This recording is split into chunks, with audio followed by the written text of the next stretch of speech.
Assalamualaikum warahmatullahi wabarakatuh. Perkenalkan, kami dari kelompok 17 ingin mempresentasikan hasil kerja kelompok kami mengenai hukum pengangkutan. Selamat menyaksikan.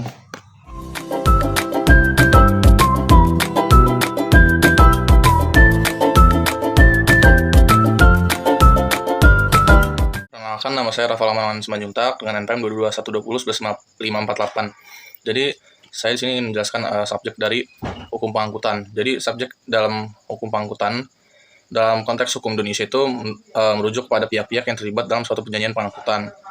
Terus pengangkutan sendiri itu adalah pemindahan orang atau barang dari suatu tempat ke tempat lain dengan menggunakan alat angkut, baik berupa darat, laut maupun udara.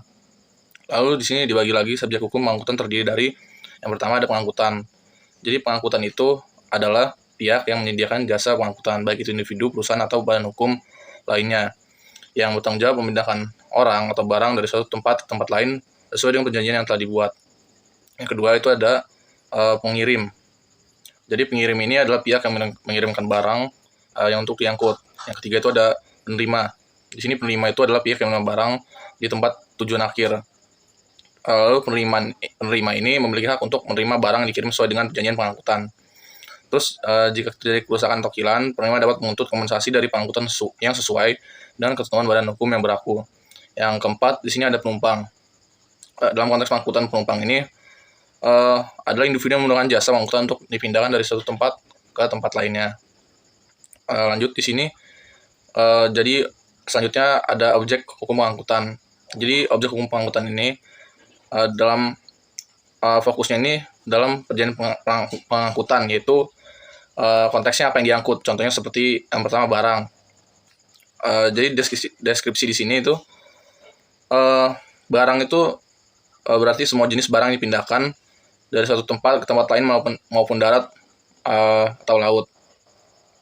Terus jenis barang bisa berupa barang umum, barang berbahaya, barang yang mudah rusak, dan barang berharga dan sebagainya. Lalu di sini ada orang. Jadi dalam deskripsinya di sini, jadi orang itu merupakan individu atau kelompok yang menggunakan jasa pengangkutan untuk berpindah dari satu tempat ke tempat lain. Jadi dalam objeknya di sini ada barang dan juga ada orang. Terima kasih. Warahmatullahi wabarakatuh. Shalom. Perkenalkan, saya Sergei Siombing. Di sini saya akan menjelaskan yang bagian B, yaitu pihak-pihak yang berkepentingan dengan pengangkutan sebagai perusahaan penunjang pengangkutan. Dalam proses pengangkutan terdapat beberapa pihak yang berkepentingan dengan perusahaan penunjang pengangkutan.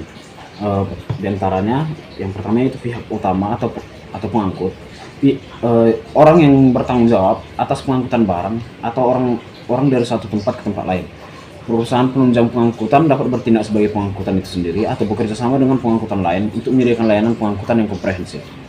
Yang kedua ada pengirim, pihak yang menyerahkan barang atau orang kepada pengangkut untuk diangkut. Pengirim berhak atas informasi mengenai status barang atau orang yang diangkut dan bertanggung jawab untuk membayar biaya pengangkutan. Yang ketiga penerima, pihak yang menerima barang atau orang yang diangkut dari pengangkut. Penerima memiliki hak untuk memeriksa kondisi barang atau orang yang diterima dan menolaknya jika tidak sesuai dengan perjanjian. Yang kedua ada pihak pendukung. Yang pertama ada ekspeditor atau pihak yang membantu pengirim dalam proses pengangkutan seperti pengurusan dokumen, bea cukai, dan asuransi. Yang kedua ada agen perjalanan, pihak yang membantu penumpang dalam memesan tiket, akomodasi, dan mengatur perjalanan. Tiga, pengusaha muat bongkar, pihak yang membantu memuat dan membongkar barang dari kendaraan pengangkut. Yang keempat ada pengusaha pergudangan, pihak yang menyediakan layanan penyimpanan barang sebelum atau setelah pengangkutan.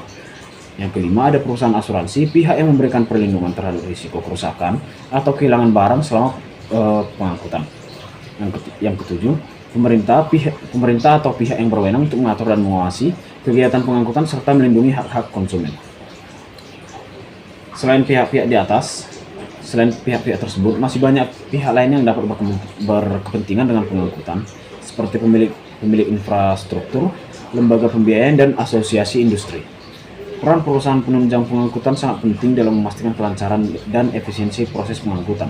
Dengan bekerja sama dengan berbagai pihak yang berkepentingan, perusahaan penunjang pengangkutan dapat membantu meningkatkan kualitas layanan pengangkutan dan memberi manfaat bagi semua pihak yang terlibat. contoh perusahaan penunjang pengangkutan di Indonesia antara lain PT Pos Indonesia, PT Kereta Api Indonesia, PT Garuda Indonesia, PT Pelindo, PT Tiki Jalur Nugraha Express, dan PT JNE. Mungkin itu saja yang sebagian dari contoh perusahaan penunjang. Perusahaan yang saya jelaskan tadi menyediakan berbagai layanan pengangkutan seperti pengangkutan darat, laut, udara, dan ekspres. Sekian. 1. Konsep pengangkut dilihat dari sisi statusnya. Sebagai badan yang bergerak di bidang jasa pengangkutan, pengangkut dapat dikelompokkan dalam 4 jenis, yaitu yang pertama ada perusahaan pengangkutan kereta api, yang kedua ada perusahaan pengangkutan jalan, yang ketiga ada perusahaan pengangkutan perairan, dan yang terakhir ada perusahaan pengangkutan udara. Dilihat dari sisi kepemilikan badan usaha, pengangkut dapat dikelompokkan jadi 3 jenis, yaitu badan usaha milik negara atau BUMN. Contohnya itu ada yang berbentuk perusahaan perseroan atau persero, contohnya PT Kereta Api Indonesia, PT Garuda Indonesia Airlines, PT Pelayaran Nusantara Indonesia. Ada juga yang berbentuk perusahaan umum, contohnya Perum Damri. Lalu yang kedua ada badan usaha milik swasta atau BUMS, umumnya berbentuk badan hukum perseroan terbatas, contohnya PT Lintas Sumatera, PT Samudra Indonesia, PT Sriwijaya Airlines, dan PT Lion Airlines. Lalu yang ketiga ada badan usaha milik perseorangan, contohnya itu ada PO Putra Remaja. Lalu ada pengangkut pada pengangkutan kereta api. Menurut ketentuan Undang-Undang Nomor 23 Tahun 2007 tentang Perkeretaapian, Lembaran Negara tahun 2007 Nomor 65 diundangkan pada tanggal 25 April 2007. Pengangkut adalah penyelenggara sarana perkeretaapian, yaitu badan usaha yang menyelenggarakan sarana perkeretaapian umum, wajib memiliki izin usaha dan izin operasi dari pemerintah. Badan usaha penyelenggara sarana perkeretaapian yang sudah ada hingga kini adalah badan usaha milik negara, yaitu PT Kereta Api Indonesia Persero menurut pasal 25 sampai 32 Undang-Undang Nomor 23 Tahun 2007. Lalu yang ketiga ada pengangkut pada pengangkutan jalan. Undang-undang baru yang mengatur tentang lalu lintas dan pengangkutan jalan yang berlaku sekarang adalah Undang-Undang Nomor 22 Tahun 2009 menurut Lembaran Negara tahun 2009 Nomor 96 yang diundangkan pada tanggal 22 Juni 2009. Undang-Undang Nomor 22 Tahun 2009 menentukan bahwa pengangkutan adalah perpindahan orang dan atau barang dari suatu tempat ke tempat lain dengan menggunakan kendaraan di ruang lalu lintas jalan. Kemudian kendaraan bermotor umum adalah setiap kendaraan yang digunakan untuk pengangkutan barang atau orang yang dipungut bayaran. Pasal 1 angka 3, 8, dan 10 Undang-Undang Nomor 22 Tahun 2009. Perusahaan pengangkutan umum wajib memenuhi standar pelayanan minimal yang meliputi keamanan, keselamatan, kenyamanan, keterjangkauan, kesetaraan, dan keteraturan. Lalu ada pengangkut pada pengangkutan perairan. Pengangkutan di perairan adalah kegiatan mengangkut dan atau memindahkan penumpang dan atau barang dengan menggunakan kapal. Pengangkutan di perairan terdiri atas pengangkutan laut, pengangkutan sungai dan danau, serta pengangkutan penyeberangan. Menurut pasal 6 Undang-Undang Nomor 17 Tahun 2008, pengangkutan laut terdiri atas pengangkutan laut dalam negeri, pengangkutan laut luar negeri, pengangkutan laut khusus, dan pengangkutan laut pelayaran rakyat. Menurut pasal 7 Undang-Undang Nomor 17 Tahun 2008, pengangkutan di perairan diselenggarakan oleh Badan Usaha Milik Negara atau BUMN, Badan Usaha Milik Daerah atau BUMD, dan Badan Hukum Indonesia yang khusus didirikan untuk pelayaran. Menurut pasal 1 angka 3 dan 60 Undang-Undang Nomor 17 Tahun 2008. Kemudian ada pengangkut pada pengangkutan udara. Undang-Undang Nomor 1 Tahun 2009 tentang penerbangan menurut Lembaran Negara tahun 2009 Nomor 1 diundangkan pada tanggal 12 Januari 2009. Menurut ketentuan undang-undang ini, kegiatan pengangkutan udara terdiri atas pengangkutan udara niaga dan pengangkutan udara bukan niaga. Pengangkutan udara niaga yang dimaksud terdiri atas pengangkutan udara niaga dalam negeri dan pengangkutan udara niaga luar negeri. Kegiatan pengangkutan udara niaga dapat dilakukan secara berjadwal dan tidak berjadwal oleh Badan Usaha Pengangkutan Udara Niaga Nasional dan atau asing untuk mengangkut penumpang dan kargo atau khusus mengangkut kargo menurut pasal 83 Undang-Undang Nomor 1 Tahun 2009. Pengangkutan udara niaga dalam negeri hanya dapat dilakukan oleh Badan Usaha Pengangkutan Udara Nasional yang telah mendapat izin usaha pengangkutan udara niaga, dan ini menurut pasal 84 Undang-Undang Nomor 1 Tahun 2009. Jadi yang selanjutnya yaitu ada objek hukum pengangkutan yang terdiri, yang pertama itu ada alat pengangkut atau carrier, dan di dalam alat pengangkut ini terdapat beberapa hal atau komponen yang meliputi alat pengangkut ini yang berupa sarana dan prasarana, yaitu yang pertama ada stasiun dan kereta api, kemudian ada terminal dan kendaraan umum, kemudian ada pelabuhan dan kapal niaga. Kemudian ada barang muatan.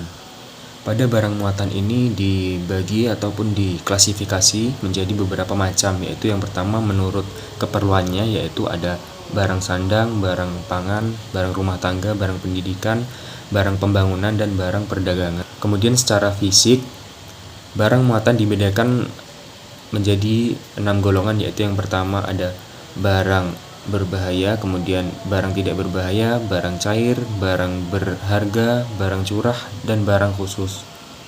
Barang muatan juga dapat dilihat dari sifat alamiahnya, yaitu ada barang padat, barang cair, barang gas, dan barang rongga. Aspek selanjutnya yang ada pada objek hukum pengangkutan ini yaitu ada biaya pengangkutan. Biaya pengangkutan ini meliputi dua unsur, yaitu yang pertama kontraprestasi atau imbalan penyelenggaraan pengangkutan, yang kedua biaya pemeliharaan termasuk biaya makan, minum, dan pelayanan selama pengangkutan berlangsung.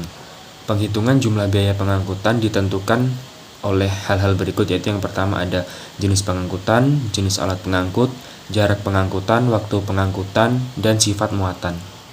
Kemudian yang terakhir ada dokumen pengangkutan yang dibagi dua, yaitu yang pertama dokumen pengangkutan penumpang disebut karcis penumpang untuk pengangkutan jalan dan perairan, tiket penumpang untuk pengangkutan udara. Kemudian yang kedua ada dokumen pengangkutan barang yang disebut surat pengangkutan barang untuk pengangkutan jalan, dokumen muatan untuk pengangkutan perairan yang disebut konosmen, tiket bagasi untuk barang bawaan penumpang, dan surat muatan udara untuk kargo. Sekian dari kelompok kami, terima kasih. Wassalamualaikum warahmatullahi wabarakatuh. Selanjutnya, untuk memahami persyaratan hukum terkait dengan pengangkutan di berbagai moda transportasi di Indonesia, berikut adalah beberapa undang-undang yang relevan. Yang pertama, pengangkutan jalan.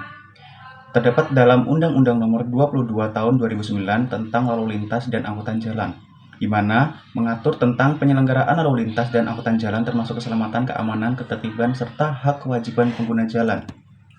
Lalu yang kedua, pengangkutan kereta api dalam Undang-Undang Nomor 23 Tahun 2007 tentang perkeretaapian, di mana mengatur segala aspek perkeretaapian di Indonesia termasuk penyelenggaraan, keselamatan, pengawasan, dan kewajiban operator kereta api.